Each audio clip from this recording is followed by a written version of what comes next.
Today date is October the 30th, 2020. I am interviewing Mr. Harry Turner for the Cotton Museum of Hunt County.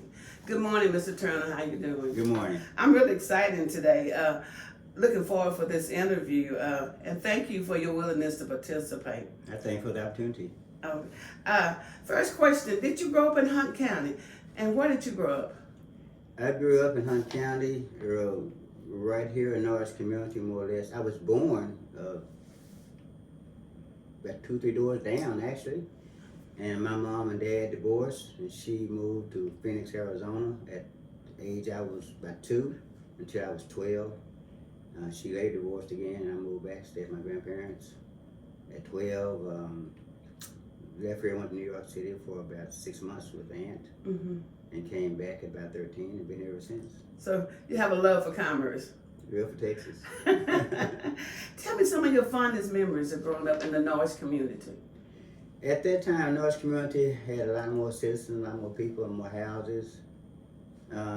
It was a fun time. You know, we had a barbershop here, stores here, everything you would want in this community. And people got along pretty good. Of course, we had those Saturday night fights, and we had, people, doing things. But for the most part, it was a good time. People had a little more money, a little freer. Although we were all poor community, people got along really, really good. The churches were united. People were united, and things were it was a different time than today. When you say a different time, it's like, I'm hearing you say family unity. Yeah. So more support. Yeah. Okay. Yeah, a lot more support.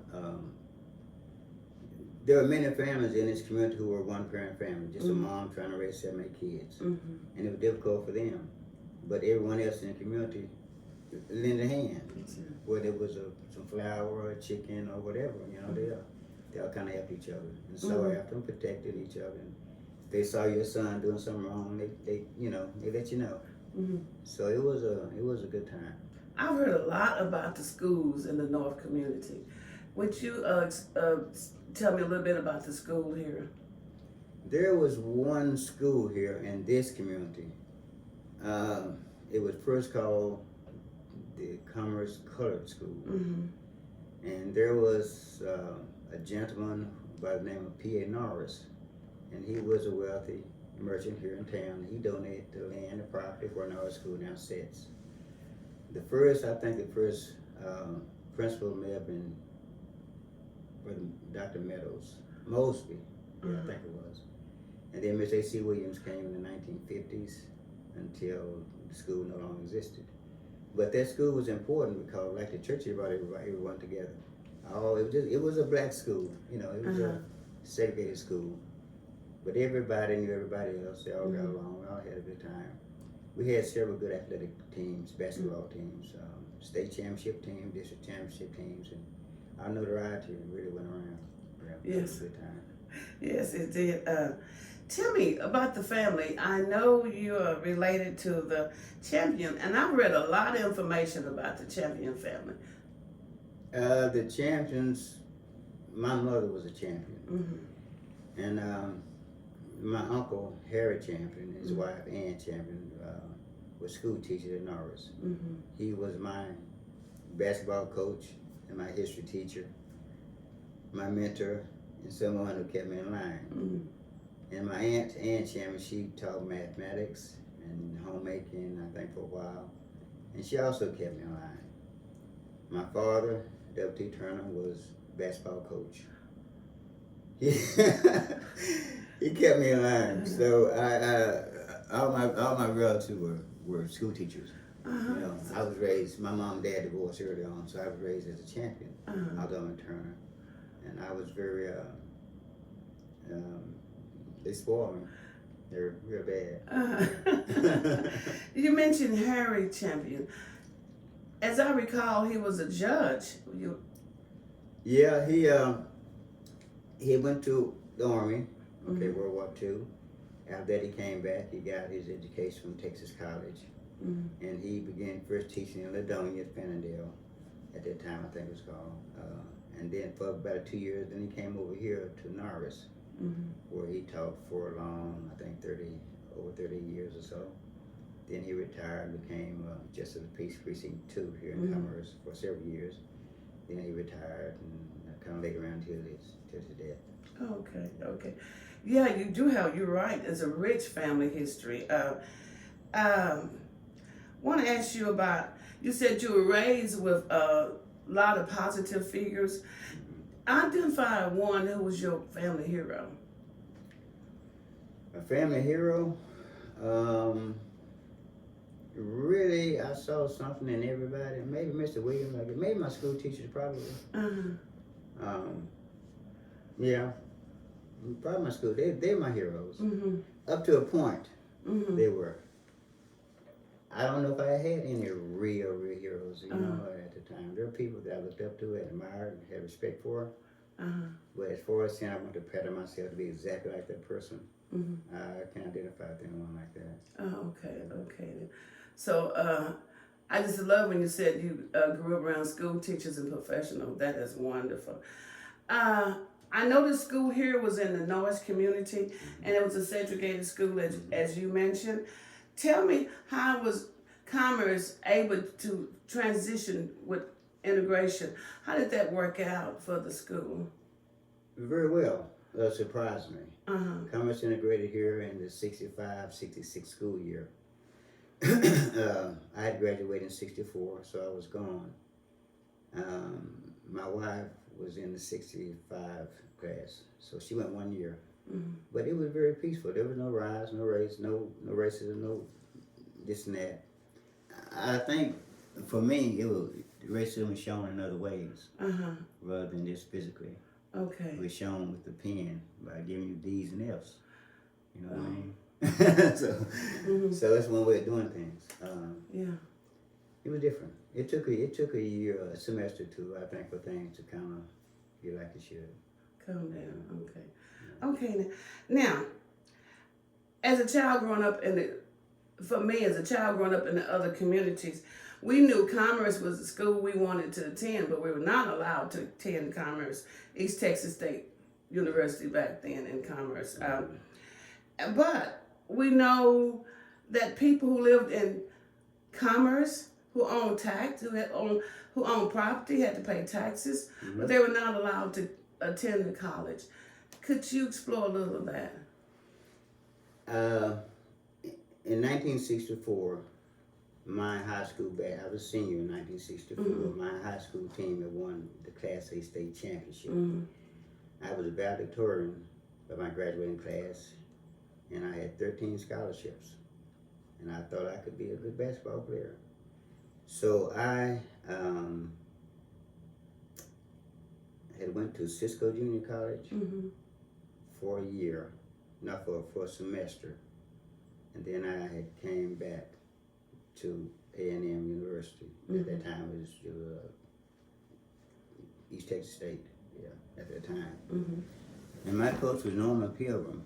And he had given me a shot, given me a chance. But it just didn't work out. Things that happened. I was accused of plagiarism. I wrote a 3-page essay, and there was a professor by the name of Robin Rudolph. He said, Mr. Turner, you're just not capable of this type of work. You read this. Somebody wrote it for you. You just didn't do it. And I saw then it was a difficult time for me, you know. But that's what it was. Wow. And you bought property later on? We bought property. And you had to pay taxes for that university? That's right. Everyone in the community did. But they did, I mean, you know, Dr. James McGee, probably the biggest racist in Hunter County at the time. And he had swore not to let African Americans enter the university. But Texas laws changed. He had no choice. So even though we could attend, doesn't necessarily mean they could graduate us. You understand? So at the time I went, there was maybe 7 blacks on the whole campus. And I was on the basketball team. On the second black ever on that team out there, 65, 66, something like that. Still got pictures of me out there. You know. So, but anyway,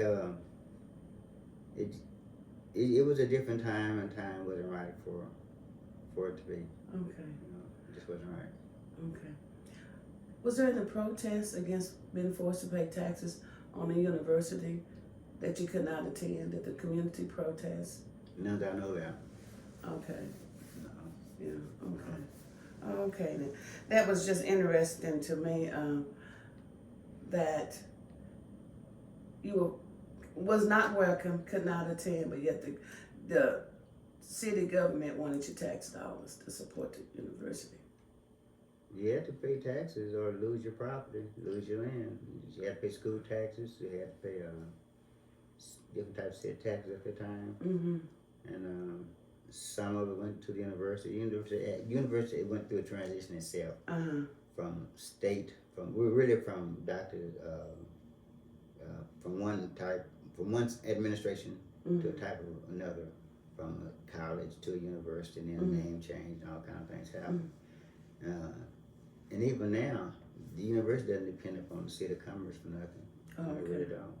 Okay, that's good. Yeah. Okay. Just disheartening to hear that we have came a long way, but yet we have known so much prejudice in commerce. Yeah, I just happened to come along in that period in between, that transition period. You know, I got caught up in the 60s. And so now, of course, things have changed, and you go out there where you want, you know, sign up if you got the mental ability, they'll pass you, you know. But there are different ways that racism was exhibited during the 1960s, during my generation. Wow.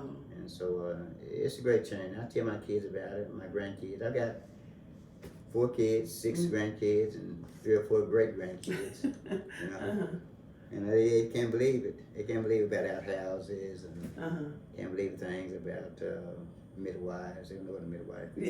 Yeah, I know. You know, when you were talking about basketball, it just crossed my mind. You know, the movie that was made about commerce when you played. Was it El Paso? What year was that? That was 65, 66 school year. So you were familiar with that? You're supposed to be about me. I did not know that. Yeah. Will you please share some? That movie was as fake as it could be. We were playing a school. And I don't think it was El Paso either, some other school. And I was sent in. Okay, and I was playing with a guy from New York named Jeff Finch, a good guard, very good guard. Well, I was a small guy, but I was quick and fast. And so one guy I made a little move like that, and he did something and slapped the shit out of me.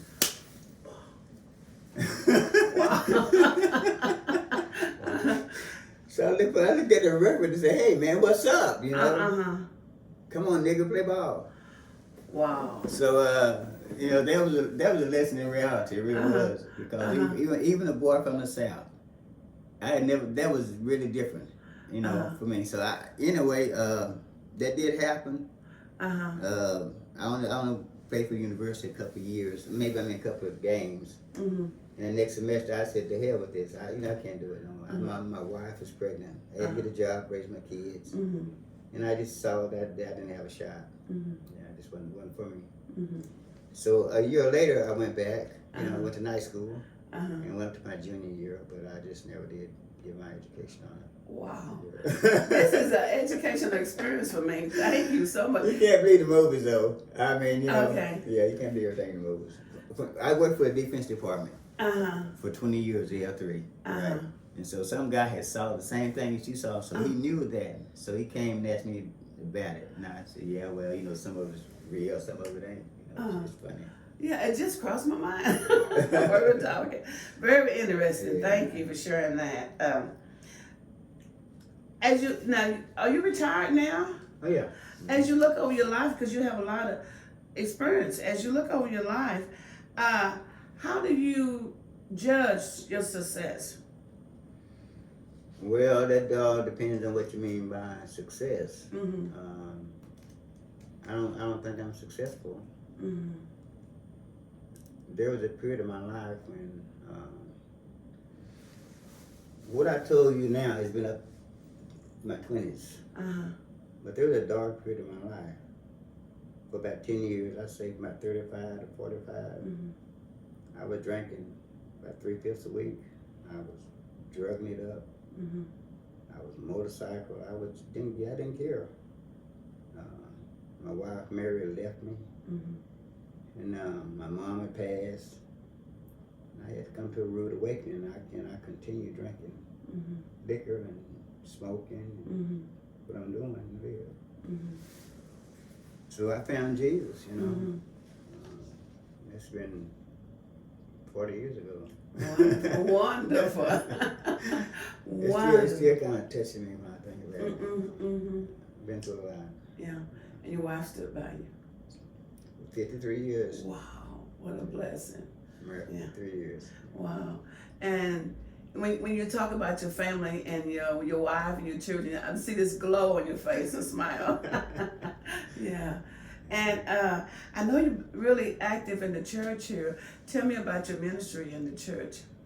Well, I'm a deacon here, church treasurer. I belong to different organizations around town, around the community. I'm also treasurer. I'm members of different clubs. Matter of fact, the phone call you made was a member of another club I'm with. Sunday school superintendent. We have, I'm in charge of the audio video here at the church. We will record our services. Like Sunday morning, I record our services. And I take those services to the university, to the PAC Center on Sunday mornings, and we broadcast the service on KTV, Channel 3, for all Norwich, all of Commerce and surrounding areas. That is so nice. Gosh, when I think about it, you mentioned the up and down road, but it's like the blessing has came back to you. Oh, it come back to me tenfold. Yes. I do a lot of things for different churches. I'm a sound guy. Most people know me by, they'll call me and say, can you come do whatever? I've done some work in Greenwood at Bethlehem, and New Jerusalem, East Side Church of Christ. About 5 churches in Greenville. 30 churches all together. Okay. I'm a sound guy. Wow. Gosh, that is so interesting. But when I'm always thinking about Commerce because I lived here for 4 years. Yeah. I remember when we had a black sheriff here. Was it Mr. Booth? Yeah. Can you explore that a little bit? W.F. Booth was retired. Well, at the time, here's what had happened. During the 50s, 60s, Commerce was kind of riotous, Saturday night fights and stuff like that, but people still got along. And the police department, downtown Commerce, wanted another black in the community, to kind of keep things down. So they provided him with a badge, and no patrol car, no gun. Just a badge and say, you go take care of people, right? So that's what he did for a period of time. He gained a reputation of being a hard-nosed guy. So they later went to some type of police place where he got some training about that. And they gave him a gun and a car. They didn't have that many cars at the time. So he did that. He was the first black chief of police. Yeah, for the city of Commerce. He was. And he was a deacon of our church until he developed a bad case of diabetes. He lost his legs. Okay. And one Sunday afternoon, he was sitting at his home eating some chicken and choked on a bone and died. Yeah. Wow. Not a lot of other things, but one thing I want to talk about as well is that the streets in Commerce used to be muddy. It was hard to travel down the streets. And now when I travel service streets, I see a lot of improvement. How are you guys with the city able to get that, work with the city to get a lot of improvements? There was Mr. Ivory Moore. At the time, Dean Moore, he was dean for the university, and he ran for city commissioner, and later became city mayor. And he wrote several grants and several programs from the state and federal programs to get money. First for a sewer, because a lot of the houses didn't have sewer. And so he tear the street. If he put down sewer, he's gonna tear the street. So he got to have it redone. So it was a package deal. People still had outhouses, even in the '60s, and it was unsanitary and depending on where the wind blew, you know. So he got that money. It was millions of dollars, $1 million. So to have, so he ran a sewer line from all the way to where the entire house, all houses could have that, and then paved streets. Wow, Yeah. wow, that is good. Yeah. Wow. When you mentioned that, I also remember it wasn't another lawsuit, the chemical lawsuit. Yeah, there was a chemical plant. It's gone now. When you come out of the cemetery, but to your left there's a mound and a fence. But there was a chemical plant there that made insecticides and pesticides for farmers and stuff for high yield. And they didn't have proper disposal methods. And there was a little creek that ran alongside of it. They ran from that plant all down by Norwich School, all down to the cemetery. I mean, it was a creek as wide as this hallway here. I mean, just ran there. And sometimes they'll have spillage, or they would have just accidents, waste and stuff when they run. So first it started killing animals. Cows who would drink from the water would die. Kids who played in the water would come up with rashes. And so there was some Caucasian people lived further down. This lady took her son to Dr. White's office, I believe it was at the time, and he diagnosed it as some type of contamination, whatever. They sampled the water, but they kept it kind of down for a couple of years. Paid her off and kept it down for a couple of years. So you know how things are, they eventually get out. So word got out about that. And there was a company in Dallas by the name of Wendell Turley, and we all met together at the old church. Decided we would secure his law firm to represent us, and he did. And everyone who could claim residency received some money from it. It wasn't about 8,000, 5,000, 15,000 there. The lawyer got about 60% of it. And the plant was closed, and they had to make it, put up signs saying it was poisonous and stuff. But a lot of women came up with ovarian cancer. Just everybody. So.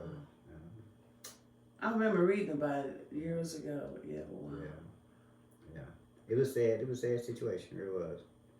And we had to fight that thing for about 5 years before the resolution was made about it. Because they didn't want to pay, and they offered pennies at first. So Laura said, no, we need more than that. And then when the money was here, there were people who never lived here who came.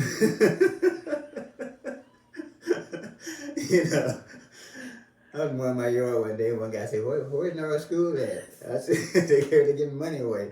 I said, you go down here and make a laugh, and there it is, buddy. Oh my goodness, yeah. Yeah, that was in the early 80s, I believe, wasn't it? Yes, okay. So commerce is really interesting. I want to ask you, how do you see commerce moving in the future? A town moving forward? How do you see commerce? Commerce is moving. Yeah, it became stagnant for a minute, and certainly this coronavirus got us at a standstill. Universities, high schools, everywhere. As far as relationship goes, people together, it's moving. The economy is not great because a lot of factories and businesses downtown have closed and moved on. But the unity of the people is still here. As far as you don't hear a lot of racial stuff, a lot of police and black stuff. You don't hear that, and you don't hear a lot of stuff about problems at schools and stuff. So it's moving on. It is. It's not growing like it should, but it's moving on. They're building houses, but I don't know who's going to inhabit them. Because of the economy and stuff. I saw that coming in, a lot of the houses. Yeah, a lot of the houses, yeah. And you said a lot of the businesses moved on too. And we see that in a lot of cities, and I always wonder, what can we do to hold on to businesses? I guess. I have no idea. I have no idea. A lot of clothes business are gone. A lot of food service business here are gone. Mm. Even those chain stores like Dairy Queen and stuff like that, you know, they're gone. Yeah. Commerce has, I think, an Italian restaurant, maybe 2 chicken places, a couple hamburger joints, and that's about it.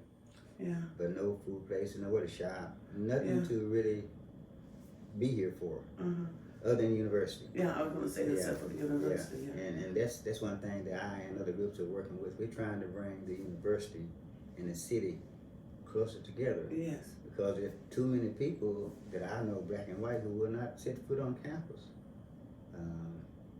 And people in campus they look down at the people in the community. You know, they come here, they live out of town, go to school here and leave. But they would not invest here or spend their money here other than a burger or McDonald's or something, that's it.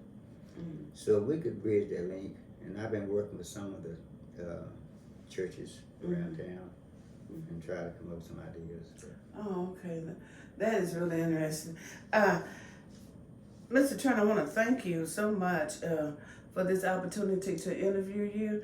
Now I'm gonna let you summarize it. How would you like to be remembered? How would you like to be remembered? Oh, Well, you're thinking you came from a family of educators. Yeah. You had a wonderful position at L3 System. Yeah. You raised 4 children, and you've been married 53 years, and to a wonderful wife. And you're active in your church. Now, I want you to say, how do you want to be remembered? As a man who tried his best. Try to do his best. Forget the faults, because I got plenty, but a man who tried to do his best. Whatever I do, I try to do my best. My best may not be good enough, but it's the best that I can do. So I try to do my best, whatever it is. I hope that I did a fair interview. I want to thank you very much. I appreciate the thank you. opportunity. I really do. John,